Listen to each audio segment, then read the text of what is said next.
pada IKAHAN Insight video yang perdana. Nama saya Laksda TNI Yost Mengko Purnawirawan. Saya pernah bertugas sebagai Atase Pertahanan Republik Indonesia pada Kedutaan Besar Republik Indonesia di Canberra sejak tahun 1991 sampai dengan 1994.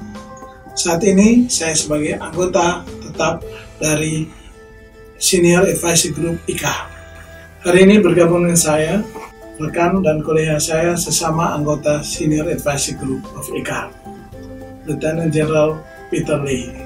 Beliau adalah mantan Kepala Angkatan Darat Australia yang sekarang sebagai profesor pada National Security Institute pada University of Canberra, dan sekarang beliau bersama kita.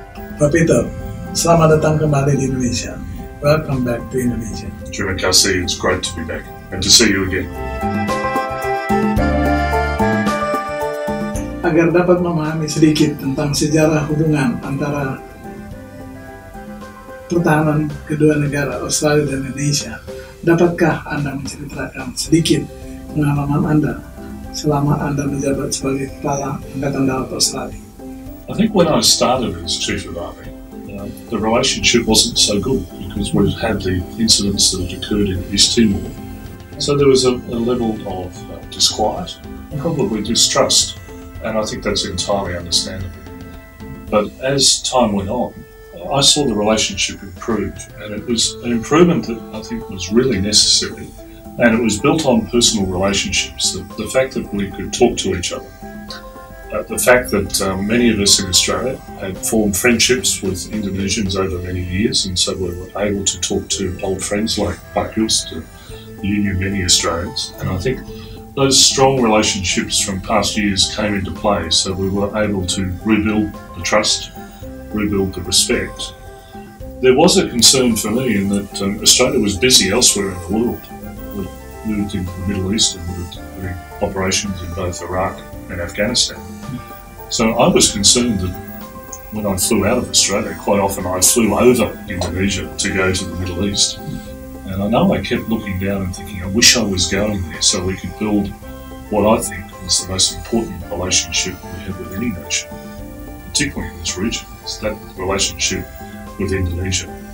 And that's why I'm so thrilled with IKAHAN and the way that it brings Australians and Indonesians together to help them understand each other and to help build that trust so that in the future, if there are concerns, let's hope there aren't, but we have knowledge of each other, we respect what our people are trying to achieve, we respect what our interests are.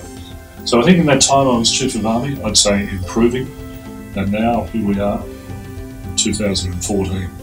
I look at it as a solid foundation, strong foundation, largely because of the respect we have for each other, but also for the great work from IKAHAN.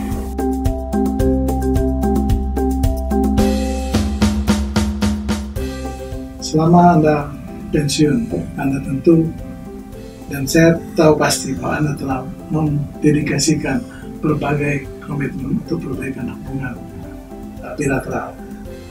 Bagaimana Anda mengamati perkembangan atau kemajuan dari hubungan bilateral sampai saat ini, terutama setelah Anda meninggalkan Angkatan Darat, meninggalkan seragam Anda?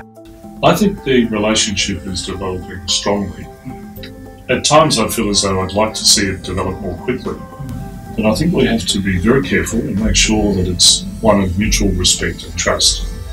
The relationship, particularly at the military-to-military level, is I think very strong because we have that professional knowledge, we have common understandings of what we're trying to do as military professionals. We have a deep understanding of our nations and our interests, and through IKAHAN and through IKAHAN SAG, it's the real ability to be able to talk to each other in an open and frank way is really only military professionals can do. I don't see it in the diplomatic world so much, I don't see it in the trade and cultural world so much. And I think that's a great advantage, that we know each other and we work together. I've seen developments in both the treaty organisations, cooperation. We saw the Lombok Treaty, And I think that's Australia saying very much to Indonesia, we respect your territorial integrity.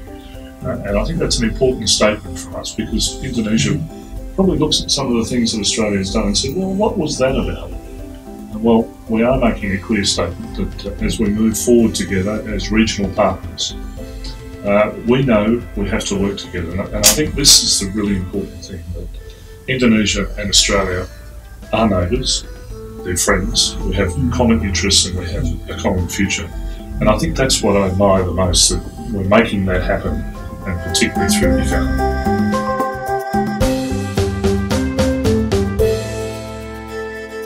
Secara geografis, kedua negara kita bertetangga sangat dekat dan memiliki sejarah bersama yang sangat panjang. Menurut Anda, kepentingan strategi apakah yang akan selalu mengikat hubungan kedua negara kita? You're right, it's about geography, it's about the proximity to each other. But now that I teach at the University of Canberra, I do think a lot about national interests. See how they share, because that's the basis of cooperation. That's, as you know, discussions in the senior advisory group. It's what we talk about. How can we make sure those interests coincide? So I think it's those things about independence, about security, about prosperity, and it's about how we might work together. And if I think of that, look at the geography. You see the Indonesian archipelago. It sits astride the very important sea lines of communications between the Indian Ocean and the Pacific Ocean. And many of them are important to Australia, because that's the way our raw materials, they move up to China and the manufacturing centres in Asia. It's about how our energy comes from the Middle East. So I think the first one is about the sea lines of communications and making sure that they're open for all nations to use. Yeah. Obviously, we're both very much interested in peace and stability in the region.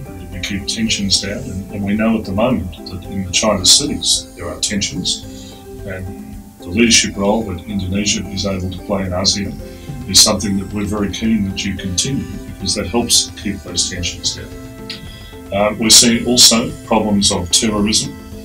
Here we are in Jakarta in June of 2014, and we know that there are problems in Iraq with ISIS, and we know that both from Australia and from Indonesia there are some radicals who are going there to fight, and I think we're both concerned that they might come back desensitised and radicalised. So in terms of trade and prosperity and peace and stability and terrorism, I think there's a great coincidence in our national interests, and that we can work together to make both Indonesia and Australia much better places to live and much better able to cooperate with each other.